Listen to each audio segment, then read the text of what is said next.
വായനയെയും പുസ്തകങ്ങളെയും പ്രണയിക്കുകയാണ് കോതമംഗലം നങ്ങേലിപ്പടി സ്വദേശി Rajan K John എന്ന 63-കാരൻ. 600-ലേറെ വിവിധങ്ങളായ പുസ്തകങ്ങളുടെ ശേഖരമാണ് ഇദ്ദേഹത്തിന്റെ വീട്ടിൽ ഒരുക്കിയിട്ടുള്ളത്. അനന്തമായ അറിവിന്റെ ലോകത്തേക്ക് എത്താൻ എളുപ്പവഴി വായന മാത്രമേയുള്ളൂ എന്ന് ഉറപ്പിച്ചു പറയുകയാണ് ഇദ്ദേഹം.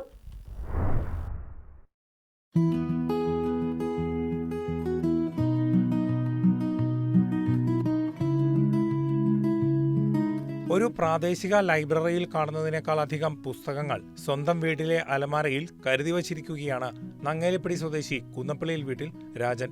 വായനയോടുള്ള പ്രണയം മൂലം തന്റെ വീട്ടിലൊരു പുസ്തക പൂന്തോട്ടം തന്നെ ഒരുക്കിയിരിക്കുകയാണ് ഇദ്ദേഹം. ഇവിടെയുള്ളത് 600-ലേറെ പുസ്തകങ്ങളാണ്. വെറുതെ വാങ്ങിച്ചു വെച്ചതല്ല, മറിച്ച് എല്ലാം വായിച്ചു തീർത്തവയാണ്. 63 വയസ്സ് പിന്നിടുമ്പോൾ അറിവിന്റെയും ഭാവനയുടെയും ലോകത്ത് 600-ലേറെ പുസ്തകങ്ങൾ കൊണ്ട് തീർത്ത കൊട്ടാരത്തിനുള്ളിൽ വാഴുകയാണ് രാജൻ കെ ജോൺ. വായന ആരംഭിക്കുന്നത് ടാർസൻ കഥകളിൽ നിന്നാണ് നന്നേ ചെറുപ്പത്തിൽ.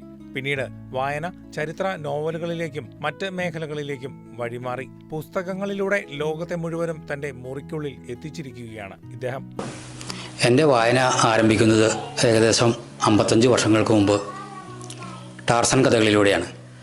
ടാർസൻ കഥകൾ വളരെ രസകരമായ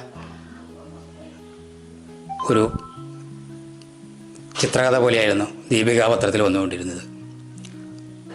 ആ വായനയുടെ രസത്തിൽ പിന്നീട് ബാലസാഹിത്യങ്ങൾ, പൈലറ്റ് ബേബി, അതുപോലെ കുഞ്ഞിക്കുനൻ, ഒരുപടയും കുഞ്ഞുമങ്ങളും തുടങ്ങിയ ബാലസാഹിത്യങ്ങൾ വായിക്കുകയും പിന്നീട് കേരളത്തിൻ്റെ പ്രശസ്തരായ നോവലിസ്റ്റുകളുടെ നോവലുകളിലേക്ക് കടക്കുകയും ചെയ്തു.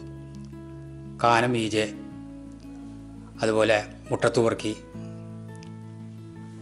കമല ഗോവിന്ദ് തുടങ്ങിയവരുടെ നോവലുകൾ വായിക്കുകയും പിന്നീട് അതിവിപുലമായ ഒരു വായനാ തലത്തിലേക്ക് കടക്കുകയാണ് ഉണ്ടായത്. പിന്നീട് വിശ്വസാഹിത്യങ്ങളിലേക്കും ചരിത്രങ്ങളിലേക്കും പഠനങ്ങളിലേക്കും കടക്കുകയാണ് ഉണ്ടായത്. ചിത്രകലയിൽ ഡിപ്ലോമ നേടിയെങ്കിലും പെയിന്റിംഗ് തൊഴിലാളിയായി ഉപജീവനം കണ്ടെത്തുകയാണ് ഇദ്ദേഹം. മാത്രവുമല്ല, വീടിനടുത്തുള്ള ഐശ്വര്യ കലാകേന്ദ്രം ഗ്രന്ഥശാലയിലെ ഗ്രന്ഥശാല അധികാരി കൂടിയാണ്. മറ്റ് പ്രണയങ്ങളെപ്പോലെയല്ല, പുസ്തകങ്ങളെ പ്രണയിച്ചാൽ ഒരിക്കലും ദുഃഖിക്കേണ്ടി വരില്ല എന്നതാണ് പുതുതലമുറയ്ക്ക് രാജൻ നൽകുന്ന സന്ദേശം.